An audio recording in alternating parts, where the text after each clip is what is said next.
Presidente, apenas reavivando a hipótese, trata-se de uma ação direta de constitucionalidade, de uma ação direta de inconstitucionalidade por omissão e de um mandado de injunção. A ação direta ajuizada pelo Partido Popular Socialista, o mandado de injunção pela Associação Brasileira de Gays, Lésbicas e Transgêneros, que foi aqui representada pelo doutor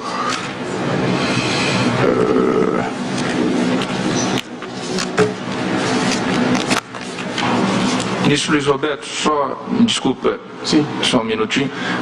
A conclusão do ministro Alexandre de Moraes em relação ao mandado de injunção, então também seria... Acompanha o relator. Só para constar, obrigado. Desculpe, ministro Luiz Roberto. Não, sem problema. O pedido é para que seja reconhecida a mora do Congresso Nacional em criminalizar a homofobia, para que seja fixado um prazo para sanar a mora e para que seja aplicada desde logo a Lei 7.716, que é a lei que criminaliza o racismo. Como os demais colegas, eu estou votando os dois casos conjuntamente. Faço, presidente, uma breve nota conceitual. A homofobia significa violência física ou psicológica contra uma pessoa em razão da sua orientação sexual, manifestando-se em agressões, ofensas e em atos discriminatórios.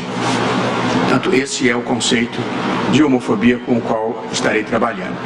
E apenas para um breve glossário, embora o tema já tenha sido tangenciado pelo eminente ministro Celso de Mello, sempre lembrando que sexo é uma condição física, biológica, gênero diz respeito à autopercepção do indivíduo, ao seu sentimento de pertencimento ao universo masculino ou ao universo feminino, ou talvez a nenhuma dessas definições tradicionais, e orientação sexual está associada à atração física, ao desejo de cada um. É aqui que a pessoa pode ser heterossexual, homossexual ou bissexual. A orientação sexual, como eu penso e acho que este é um fato constatado, ela não é uma escolha livre. A orientação sexual de uma pessoa é um fato da vida e não uma escolha. Uma breve nota, presidente, sobre a violência homofóbica. O número de casos de homofobia no Brasil é bastante expressivo. De acordo com o relatório Violência LGBT Fóbicas no Brasil, divulgado em 2018 pelo Ministério dos Direitos Humanos, nos anos de 2015 e 2016 houve 3.859 denúncias relacionadas à população LGBT. Sempre lembrando que o número de denúncias não corresponde verdadeiramente à quantidade efetiva de ocorrências, que a quantidade é estimada em torno de 6.000 ocorrências anuais. E, portanto, este recorte já dá ao Brasil a posição pouco meritória de ser o país que registra o maior número de assassinatos contra transexuais no mundo, de acordo com o levantamento divulgado pela ONG Transgender Europe em 2018. Portanto, presidente, esses dados que eu acabo de reportar da violência LGBT, também já lembradas pelos votos que me antecederam, revelam que não se interpreta o direito em abstrato, interpreta-se o direito dentro do contexto de uma determinada realidade social. Portanto, é preciso olhar a situação que vigora no momento presente. Há um belo verso do Carlos Drummond de Andrade em que ele diz: o tempo é a minha matéria. o tempo presente, os homens presentes, a vida presente. E, portanto, a vida presente exige uma resposta do Estado e uma resposta do direito contra esta violência institucionalizada de pessoas que muitas vezes passam como invisíveis na percepção da sociedade. Aqui, presidente, eu faço, depois da minha nota conceitual, uma nota sobre os números da realidade e agora uma nota teórica que eu considero muito importante e talvez a mais complexa dentro desse contexto que nós estamos debatendo aqui. Até porque os aspectos humanísticos e humanitários foram retratados com tal maestria no voto do ministro Celso de Mello, que evidentemente deve ser publicado como um pequeno tratado sobre o tema, pela sensibilidade, pela maneira exaustiva e fina com que tratou o assunto, e portanto não vou eu aqui repetir o que Sua Excelência já disse com imensa propriedade. Mas aqui, do ponto de vista teórico, eu acho que há uma consideração muito importante a ser feita. Não escapará a ninguém sexual, Constituição e já há ações postas. Ela é o primeiro política própria. O Supremo Tribunal Federal deve ser deferente para com as escolhas políticas do Congresso e só deve invalidá-las quando não haja margem a dúvida razoável de que esta decisão política violou a Constituição. No entanto, quando o Congresso não atua em situações em que há a Constituição, de modo que essa fronteira é traçada por uma primeira linha, que é a seguinte: se o Congresso atuou, a sua vontade deve prevalecer. Se o Congresso não atuou e havia um mandamento constitucional, é legítimo que o Supremo atue para fazer valer a Constituição. Em segundo lugar, presidente, o segundo plano dessa fronteira diz respeito à matéria que esteja sendo discutida. A regra geral, a meu ver, e essa tem sido a posição desse tribunal, é a de autocontenção, deixando o maior espaço possível para a atuação do Legislativo, porque é ele que representa o povo. E, portanto, isso vale para questões econômicas, isso vale para questões administrativas, isso vale para questões sociais. Porém, quando estejam em jogo direitos fundamentais ou a preservação das regras do jogo democrático, aí sim se justifica uma postura mais proativa do Supremo, porque esta é a verdadeira missão do Supremo: proteger direitos fundamentais e proteger as regras da democracia. E aqui é preciso realçar: proteger direitos fundamentais, mesmo contra a vontade das maiorias, porque esta é a característica essencial de um direito fundamental, o de não depender da vontade das maiorias, para usar a frase clássica e tradicional do Ronald Dworkin: os direitos fundamentais são trunfos contra a maioria. Pois bem, nesse caso que nós estamos julgando, os dois fatores que alargam a fronteira da interpretação constitucional estão presentes. E existe uma omissão do Congresso Nacional em normatizar um tema, e existem direitos fundamentais em jogo. Quais são esses direitos? A liberdade, a igualdade, a integridade e a própria vida de integrantes da comunidade LGBT, um grupo, como disse, indiscutivelmente vulnerável, como penso que até o mais empedernido conservador há de reconhecer.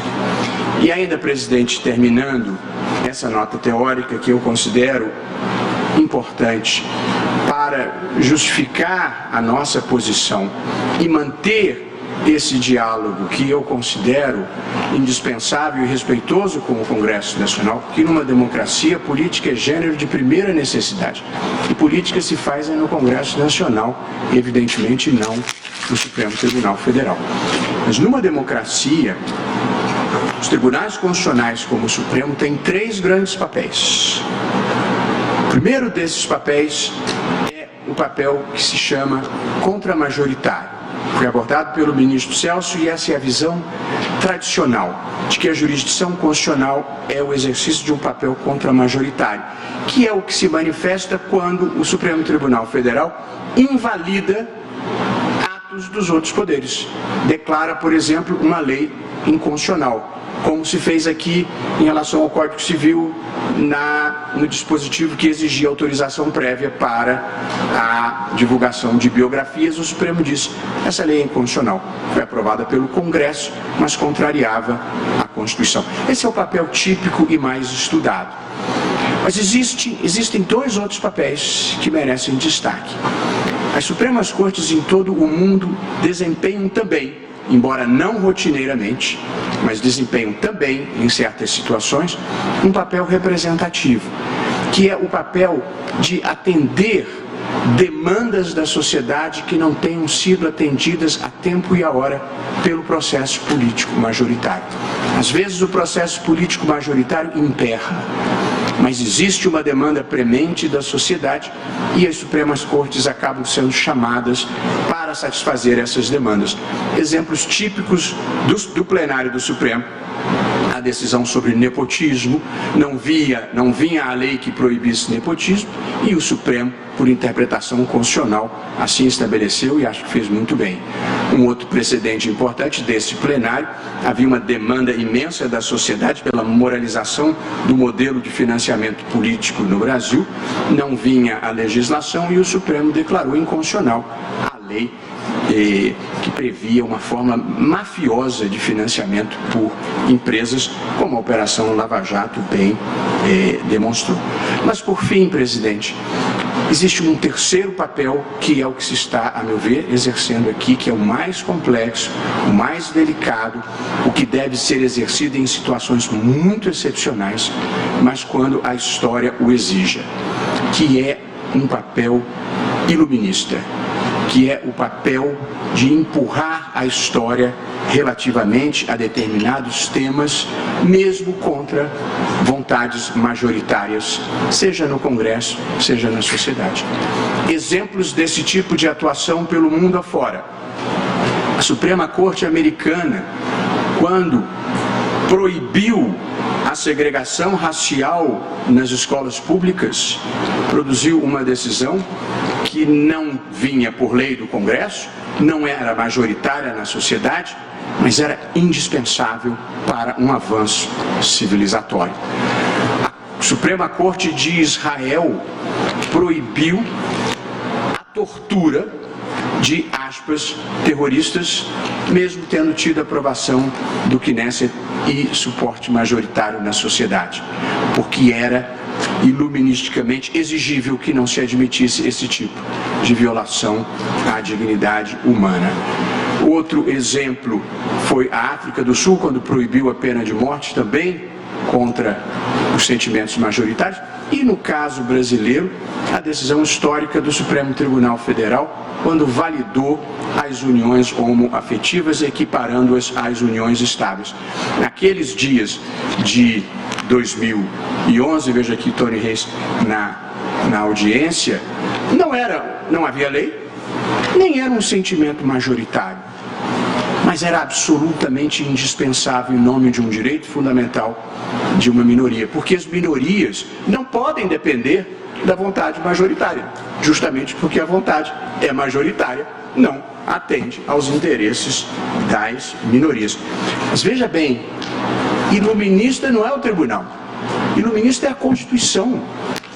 A Constituição é um dos principais produtos do iluminismo e, portanto, ela deve ser interpretada desta forma, o que significa o prevalecimento de uma razão humanista e civilizatória para avançar a história, avançar a compreensão do que sejam direitos fundamentais. Foi assim com escravos, foi assim com negros, foi assim com judeus, foi assim com mulheres e vai ser assim ali na frente com os animais. Hoje está sendo com a comunidade LGBT. Portanto, a história é um processo contínuo de superação de sensos comuns equivocados que se formam em algum momento. Eu me lembro, proferindo esse voto, presidente, em algum dia do primeiro semestre de 2011, eu, naquela tribuna e não nessa bancada, era feliz lá, presidente, sou feliz aqui também, quando se defendia a felicidade é um conceito que não se compara. Era feliz lá, sou feliz aqui também. E eu dizia, naquele momento, sustentando as uniões afetivas, que impedir uma pessoa de colocar o seu afeto e a sua sexualidade onde mora o seu desejo é privá-la de uma dimensão essencial da sua vida, é privá-la da dignidade humana, como bem enfatizou em seu voto o ministro Luiz Edson Fachin. O que vale a vida são os nossos afetos e, portanto, eu penso que, com as exceções, evidentemente, que a gente precisa tratar na vida, e como na canção, qualquer maneira de amar vale a pena. A afetividade é uma das energias mais poderosas do universo. E naquela ocasião, eu me lembro de ter observado a história do preconceito contra os homossexuais. Eu falei brevemente que eu só tinha 15 minutos, mas o ministro Celso de Mello reproduziu em detalhes, com tinturas vivas, o sofrimento para cada passo nesta trajetória de liberação do preconceito e da discriminação. E eu me lembrava na ocasião, em 1521, as ordenações manuelinas, que era um antigo Código Penal brasileiro, vejam, previa a pena de morte na fogueira, confisco de bens e a infâmia sobre os filhos e descendentes do condenado por homossexualismo. Há 500 anos atrás, que é um estalar de dedos na história. Em 1892, o ministro Celso lembrou e corrigiu a percepção geral.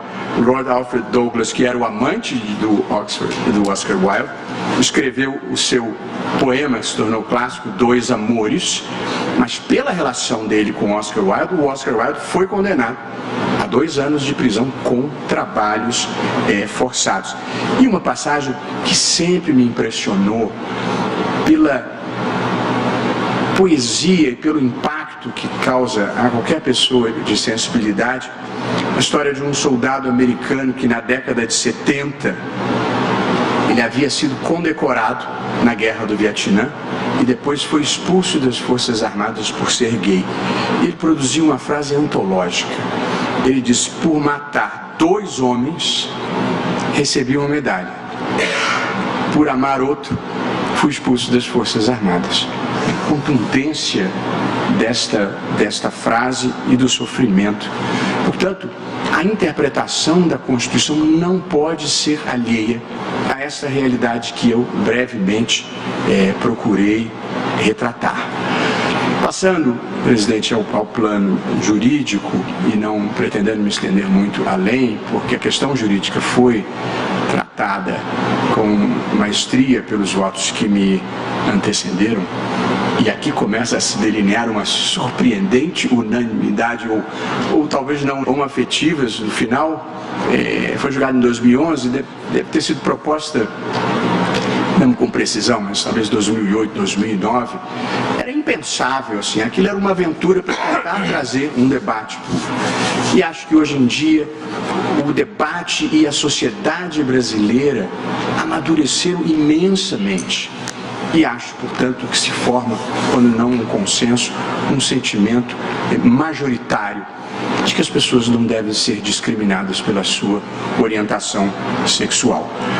Do ponto de vista jurídico, há aqui 2 questões a serem dirimidas. A primeira saber se há uma omissão constitucional nessa matéria. Vale dizer, se há um mandado de criminalização da Constituição ao Congresso para que a homofobia seja tratada como crime. A segunda questão jurídica é, se a resposta à primeira indagação for afirmativa, há omissão, o que se deve fazer como consequência do reconhecimento dessa omissão? Eu penso que tenha sido demonstrado de maneira que eu não preciso repassar mais detidamente, que a omissão está caracterizada, disse o ministro Celso de Mello, disse o ministro Fachin, disse o ministro Alexandre, que este mandado decorre de dois dispositivos da Constituição, de dois incisos do artigo 5º da Constituição, que cuida dos direitos individuais. O primeiro desses é o inciso...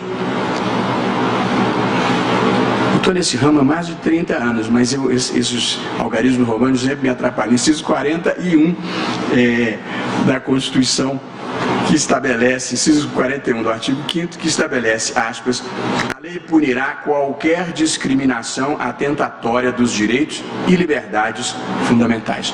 Os fatos e os números já apresentados até aqui deixam, a meu ver, claro que a homofobia é claramente atentatória aos direitos e às liberdades fundamentais.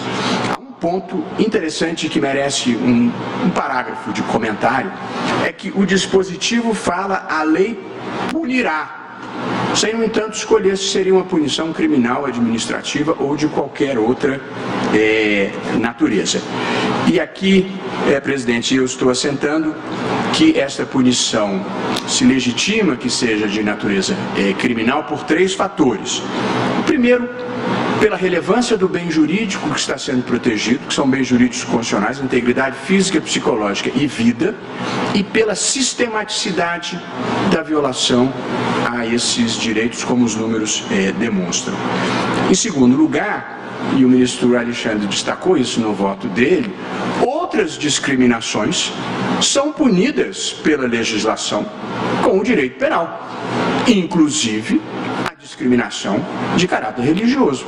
E, portanto, não punir da mesma forma a discriminação em razão da orientação sexual, como se faz em relação à discriminação religiosa, em relação à discriminação racial, em relação à discriminação de deficiente, seria hierarquizar o sofrimento, hierarquizar as violações de direitos fundamentais, o que acho que não seria aceitável. Portanto, a criminalização se impõe para uma sistematização harmônica do sistema de uma maneira geral. E, em terceiro lugar, a punição administrativa não é suficiente porque diversos estados da federação contemplam a punição em sede administrativa sem que isso tenha coibido de maneira relevante as violências homofóbicas.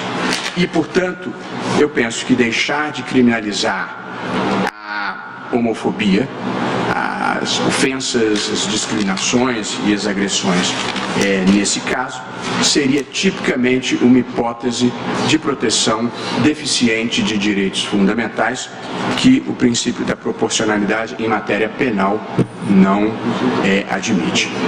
O segundo dispositivo constitucional é o inciso 62 do mesmo artigo 5º, que fala a prática do racismo constitui crime inafiançável e imprescritível, sujeito à pena de reclusão nos termos da lei. Aqui, presidente, considerando a definição que o próprio Supremo deu à questão do racismo, veja-se o paradigmático caso Elvanger, em que o Supremo fixou o seguinte entendimento, aspas, o racismo é, antes de tudo, uma realidade social e política, sem nenhuma referência à raça enquanto caracterização física ou biológica, refletindo, na verdade, reprovável comportamento que decorre da convicção de que há hierarquia entre os grupos humanos suficiente para justificar atos de segregação, inferiorização e até de eliminação de pessoas. Diante desse conceito de racismo encampado pela maioria do Supremo, como destacou o ministro Celso de Mello, a vedação constitucional ao racismo é abrangente o suficiente para abarcar a proibição de toda e qualquer forma de ideologia que pregue a inferiorização e estigmatização de grupos, a exemplo do que acontece com a comunidade LGBT. Portanto, presidente, eu estou assentando como premissa que de maneira inequívoca considero que há omissão constitucional pelo não cumprimento do mandamento constitucional de criminalizar a homofobia por ser uma forma de discriminação em tema de direitos fundamentais e por ser uma forma, aspas, de racismo, fecho aspas, de acordo com a definição pré-existente que o Supremo deu, como disse, no paradigmático caso Elvanger. Estabelecido isso, o que se poderia fazer? Possibilidade 1, fixar um prazo para o Congresso Nacional atuar e aguardar a edição de lei, prevendo ou não prevendo uma consequência no caso de persistência da omissão. A outra possibilidade é determinar desde logo, como no pedido foi formulado, a incidência da lei que disciplina o racismo. E da tribuna, o ilustre advogado Dr. Paulo Viotti. Eu fiquei sem os nomes, é tão delicado a gente não ter o nome dos tantos advogados. O Dr. Luciano Maia também saiu tão bem da tribuna, e as pessoas que defenderam pontos de vista divergentes do que eu estou aqui defendendo, um debate público de alta qualidade.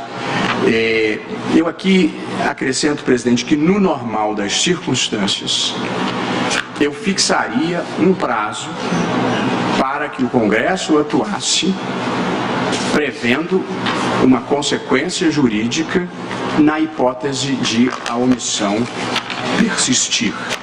Porém, que é um caso típico em que o processo político majoritário não dá conta de fazer valer o comando constitucional. O Senado Federal, as informações prestadas pelo Senado e pela Câmara, noticiam a quantidade de projetos que tentaram tratar deste assunto e que terminaram resultando em nenhuma lei efetiva, sendo que em um dos casos houve aprovação pela Câmara dos Deputados e depois o projeto estacionou no Senado Federal, onde foi ancorado na discussão do Código Penal, do novo Código Penal, e lá não se mexeu.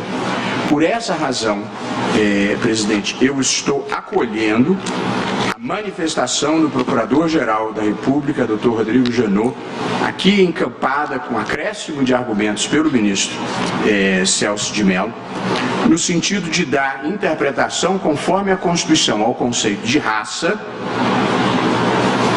tratado nos diversos tipos penais da Lei 7.716 de 89, para neles enquadrar igualmente a homofobia e a transfobia, até que sobrevenha, se o Congresso entender que é o caso, uma legislação autônoma tratando da matéria. Não vou aqui enfatizar, porque todos os votos já percorreram esse caminho, que não se trata de analogia em malam partem, nem em criação de um tipo penal por sentença aditiva. Nós estamos aqui numa decisão claramente interpretativa, sendo que nós estamos utilizando um conceito de raça previamente existente e fixado pelo Supremo em acordo amplamente majoritário. Portanto, o âmbito de incidência da norma, a definição do crime e a fixação da pena são pré-existentes, não se tratando de inovação na ordem jurídica em matéria penal por decisão judicial. E acolho, por fim, presidente, o pedido que foi formulado da tribuna, no sentido de interpretar conforme a Constituição o Código Penal, para considerar que se a motivação do crime for a homofobia, isto é, a intolerância com a orientação sexual ou identidade de gênero da vítima, fica caracterizado o motivo fútil ou torpe. Ou seja, a homofobia constitui circunstância agravante, no caso do artigo 61, inciso 2A do Código Penal, e circunstância qualificadora no caso de homicídio, nos termos do artigo 121, parágrafo 2º, inciso 1 e 2 do Código Penal. E encerro, presidente, com uma palavra uma palavra, eu diria, de respeito e consideração ao sentimento religioso das pessoas que pensam de maneira diferente do que nós estamos decidindo aqui. Por muito tempo, o conhecimento convencional militou na crença de que o Estado moderno, a Revolução Científica e o Iluminismo empurrariam o sentimento religioso para a margem da história, superado pelo racionalismo e pelos avanços tecnológicos.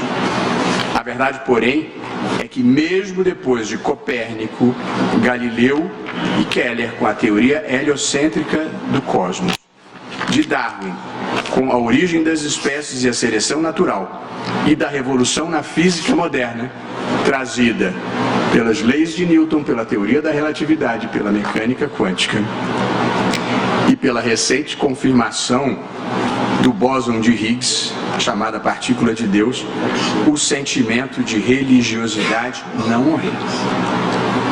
E se a religião sobreviveu a tudo isso, não será a criminalização da homofobia que irá abalá-la.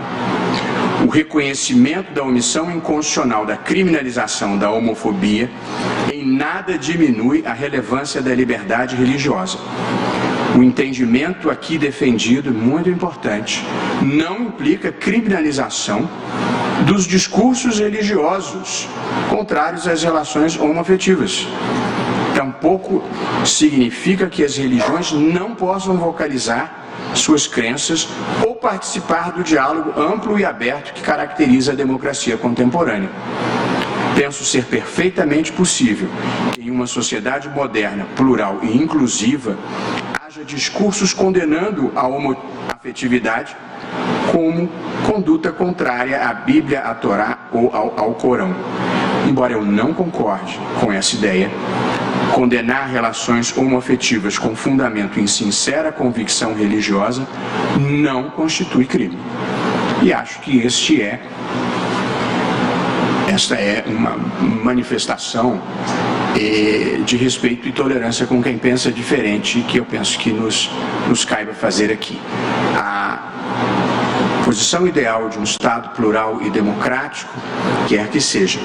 Mas eu digo isso, presidente, com a convicção de que nenhuma pessoa genuinamente religiosa defende que homossexuais sejam ofendidos, agredidos e muito menos vítimas de violência, como se não fossem iguais perante a lei ou perante Deus, para quem assim acredita. A verdadeira espiritualidade é fraterna, tolerante e acolhedora. Instrumentalizar a religião para excluir e fazer o mal a um grupo de pessoas que são o que são e não o que escolheram, porque eu repito, a homossexualidade não é uma escolha, é uma circunstância da vida. Utilizar a religião para fazer mal a essas pessoas é negar a regra de ouro, que é a síntese mais completa da Torá e dos Evangelhos. Não fazer ao próximo o que não gostaria que fizessem a si. Portanto, presidente, assim como alguém nasce negro, judeu, mulher ou latino-americano, como todos nós, vem-se ao mundo gay. Logo, discriminar alguém por essa razão equipara-se a discriminar alguém por ser negro, judeu, mulher ou latino-americano. Eu estou interpretando a Constituição, mas estou também fazendo um apelo à razão e ao coração.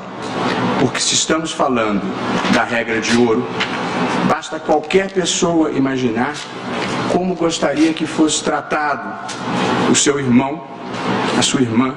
E consideração é um dos sentidos da vida, é um dos componentes essenciais da vida boa.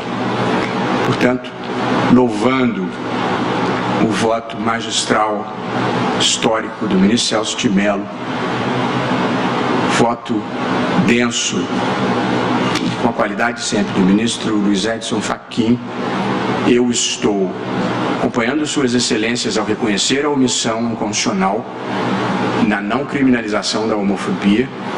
Eu estou igualmente entendendo que se e enquanto não atuar, o Congresso Nacional incide a lei do racismo, não por analogia ou interpretação extensiva, mas porque no conceito de racismo firmado pelo Supremo estão colhidas aquelas situações tipificadas na lei e, ademais, estou também considerando que a homofobia deve ser tratada como motivo fútil ou torpe nos outros tipos penais previstos no Código Penal, como voto, presidente.